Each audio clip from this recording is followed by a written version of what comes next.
নমস্কার বন্ধুরা, আমি পম্পা চলে এসেছি আপনাদের কাছে আবার একটা নতুন ভিডিও নিয়ে। আশা করছি ভগবানের কৃপায় আপনারা সকলেই ভালো আছেন আর সুস্থ আছেন। বন্ধুরা, প্রত্যেক মাসেই একটি করে অমাবস্যা এবং একটি করে পূর্ণিমা তিথি আসে। সেই রকমই এই ফাল্গুন মাসে শুক্লপক্ষে পূর্ণিমা তিথিতে পালিত হয় দোল পূর্ণিমা। এই দোল পূর্ণিমা কিন্তু অত্যন্ত পবিত্র একটি পূর্ণিমা। এই দিন বৃন্দাবনে রাধা ও গোপীদের সঙ্গে রঙের খেলায় মেতে উঠেছিলেন শ্রীকৃষ্ণ, যার পরবর্তী সময়ে হোলি উৎসব নামেই পরিচিত হয়। এই বছর দোল পূর্ণিমা কবে পড়েছে তা নিয়ে আমাদের অনেকের মনেই প্রশ্ন রয়েছে। 3রা মার্চ না 4ঠা মার্চ? কবে পালন করবেন দোল পূর্ণিমা? দোল পূর্ণিমার যে সত্যনারায়ণ পুজো হয়, রাধাকৃষ্ণের পুজো হয়, সেই পুজোর বা আপনারা কখন করবেন, কোন সময় করবেন? কারণ এই দোল পূর্ণিমা এক বিরল চন্দ্রগ্রহণের সাক্ষী হতে চলেছে গোটা বিশ্বে। এই সমস্ত সময়সূচি আমরা আজকের ভিডিওতে জেনে নেব। পূর্ণিমা তিথি কখন শুরু হচ্ছে, কখন শেষ হচ্ছে এবং পূর্ণিমা তিথির মধ্যে আপনারা কী নিয়ম মেনে পুজো করবেন, রাধাকৃষ্ণের পুজোর নিয়ম, সত্যনারায়ণের পুজোর নিয়ম, এছাড়া পূর্ণিমা তিথিতে গঙ্গা স্নান এবং দানের শুভ সময় কি রয়েছে, আর পূর্ণিমা তিথিতে আপনারা কি খাবেন, কি করবেন, কি নিষেধ রয়েছে, সবটাই আমরা আজকের ভিডিও থেকে জেনে নেব। তো চলুন বন্ধুরা, আজকের ভিডিওতে শুরু করা যাক। ভিডিওর শুরুতেই অবশ্যই আপনাদেরকে আমার অনুরোধ, ভিডিওটি দেখার শুরুতে একটি লাইক করবেন। আর যে সমস্ত বন্ধুরা এখনও চ্যানেলটা সাবস্ক্রাইব করেননি, চ্যানেলটা সাবস্ক্রাইব করে আমার সাথে থাকবেন, কারণ আপনাদের একটি লাইক এবং সাবস্ক্রাইব আমাকে অনেক হেল্পফুল করে তোলে। আর ভিডিও ভালো লেগে থাকলে অবশ্যই কমেন্ট বক্সে লিখে যাবেন জয় শ্রীকৃষ্ণ। ধর্মীয় বিশ্বাস অনুসারে দোল পূর্ণিমা ভগবান বিষ্ণু তার সত্যনারায়ণের রূপে পৃথিবীতে আসেন। এই দিন সত্যনারায়ণ পুজো করলে জীবনের সমস্ত অশান্তি থেকে মুক্তি পাওয়া যায়, ভক্তদের জীবন সমৃদ্ধির রূপে ভরে ওঠে।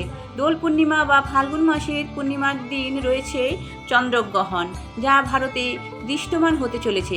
এই দিন লাল রঙের চাঁদ দৃশ্যমান হবে সারা বিশ্বে, অর্থাৎ পুরো রক্তবর্ণের চাঁদ আপনারা কিন্তু দেখতে পাবেন। পূর্ণিমা তিথির মধ্যেই এই চন্দ্রগ্রহণ দেখা যাবে। তবে চলুন জেনে নেওয়া যাক। 17ই ফাল্গুন 2রা মার্চ সোমবার সন্ধে 5:42 থেকে পূর্ণিমা তিথি শুরু হচ্ছে, সমাপ্ত হবে 18ই ফাল্গুন 3রা মার্চ মঙ্গলবার বিকেল 4:48। অর্থাৎ এই পরিস্থিতিতে উদয় তিথি অনুযায়ী 3রা মার্চ মঙ্গলবার দিনই দোল পূর্ণিমার নিশি পালন করা হবে এবং পুজো পাঠ, ব্রত পালন সব কিছুই কিন্তু আমরা 3রা মার্চ মঙ্গলবার দিনই আপনারা করতে পারবেন। ওই দিন যেহেতু চন্দ্রগ্রহণ রয়েছে, তাই অনেকের মনেই প্রশ্ন রয়েছে, চন্দ্রগ্রহণের মধ্যে কি পুজো করা যাবে? তা চলুন জেনে নেওয়া যাক। কোন সময়, কোন শুভ সময়ে আপনারা পুজো পাঠ করতে পারেন? রাধাকৃষ্ণের পুজো বা সত্যনারায়ণ পুজো সকালে অথবা সন্ধেবেলায় আপনারা এই পুজো কিন্তু করতে পারেন। যেহেতু চন্দ্রগ্রহণ রয়েছে দুপুরবেলা 3:20 অর্থাৎ 3রা মার্চ মঙ্গলবার দিন দুপুর 3:20 পর্যন্ত চন্দ্রগ্রহণ রয়েছে এবং চন্দ্রগ্রহণ ছেড়ে যাচ্ছে সন্ধে 6:47। এই সময়ের মধ্যে আপনারা পুজো পাঠ করবেন না বা পুজোর কোনো আয়োজন করবেন না। তার আগে অর্থাৎ সকালবেলায় আপনারা পুজো পাঠের করতে পারেন। সকাল 6:40 থেকে শুরু করে বেলা দুপুর 12টার মধ্যে আপনারা পুজো করে নেবেন। অর্থাৎ সন্ধ্যের সময় যদি পুজো করতে চান তাহলে সন্ধ্যে 6:47, যেহেতু গ্রহণ কেটে যাচ্ছে 6:47 পরিবর্তে সময়, অর্থাৎ সন্ধ্যে 7টাতে আপনারা পুজো করতে পারেন। 7টা থেকে 11টার মধ্যে পুজো পাঠ করতে পারেন। আর সত্যনারায়ণ পুজো যেহেতু সন্ধ্যের সময় করা হয়, তাই সন্ধ্যে 7টা থেকে রাত্রি 9টার মধ্যে পুজো করে নেবেন। এবার চলুন জেনে নেওয়া যাক দোল পূর্ণিমা রাধাকৃষ্ণের পুজোর নিয়ম কি রয়েছে। তবে যারা এই দিনে রাধাকৃষ্ণের পুজো করছেন বা সত্যনারায়ণ পুজো করছেন, তারা অবশ্যই নিরামিষ আহার গ্রহণ করবেন। আপনারা চাইলে ভগবানের উদ্দেশ্যে যে প্রসাদ বিতরণ দিয়েছেন সেই প্রসাদ কিন্তু আপনারা গ্রহণ করতে পারেন। লুচি, সুজি, পরোটা ইত্যাদি খেয়ে থাকতে হবে। চলুন জেনে নেওয়া যাক বন্ধুরা এরপর পুজোর নিয়মকানুন। সকালে উঠে সকাল সকাল স্নান সেরে পুজো শুরু করতে হবে। স্নান করার জলে অবশ্যই একটু গঙ্গা জল দিয়ে আপনারা স্নানটা সেরে নেবেন। স্নান সেরে বাড়িতে চারপাশে একটু গঙ্গা জল চারিদিকে ছিটিয়ে দিবেন। তারপরে বাড়িতে যে বিগ্রহ রয়েছে রাধাকৃষ্ণের, সেই রাধাকৃষ্ণের বিগ্রহকে কাঁচা দুধ, গঙ্গা জল, গোলাপ জল দিয়ে স্নান করিয়ে পরিষ্কার কাপড় দিয়ে মুছিয়ে নিন।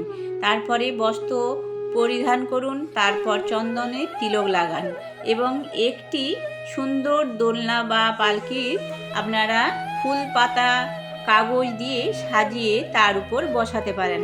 অর্থাৎ যদি জলচৌকি থাকে বা সিংহাসন থাকে সেখানে রাধাকৃষ্ণের যুগল মূর্তি স্থাপন করতে পারেন। প্রথমেই রাধাকৃষ্ণেরকে আবির অর্পণ করুন, তারপর একে একে ভোগের নৈবেদ্য যা কিছু রেখেছেন ভোগ সমস্ত কিছু নিবেদন করুন। মিষ্টি যেমন প্যাঁড়া, পান্তুয়া, ফল, পানীয় জল, অন্যান্য স্বস্তিক খাবার ভোগে নিবেদন করতে পারেন। এক্ষেত্রে কৃষ্ণের পছন্দের ক্ষীর, পায়েস, লুচি ইত্যাদি অর্পণ করতে পারেন।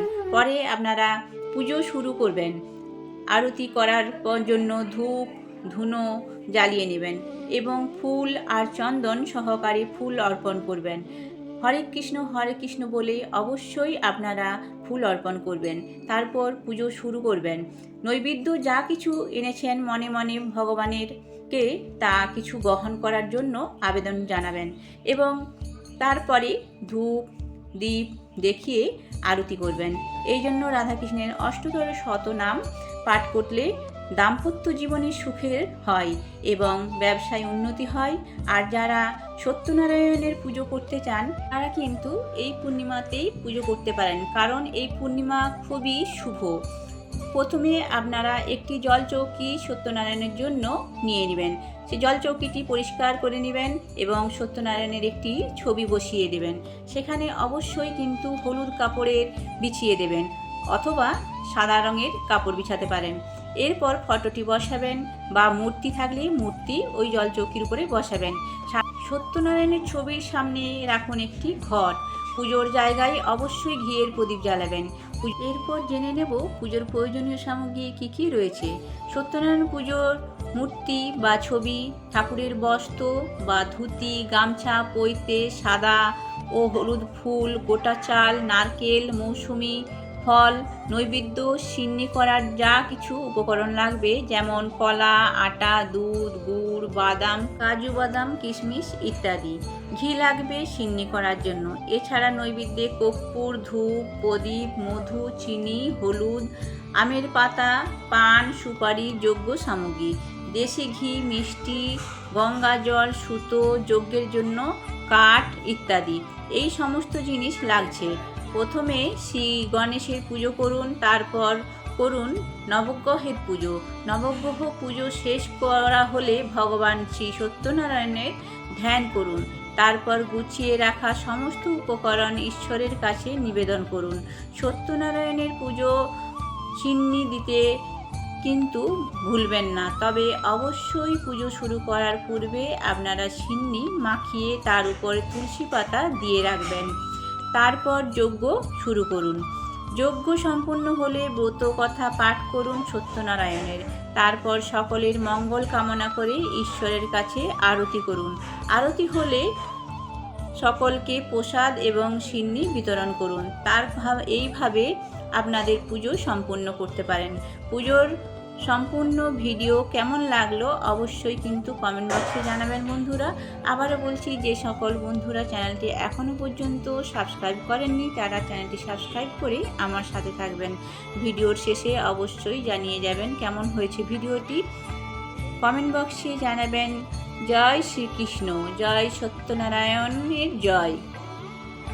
সকলে ভালো থাকবেন, সুস্থ থাকবেন। আবারও দেখা হচ্ছে পরের ভিডিওতে।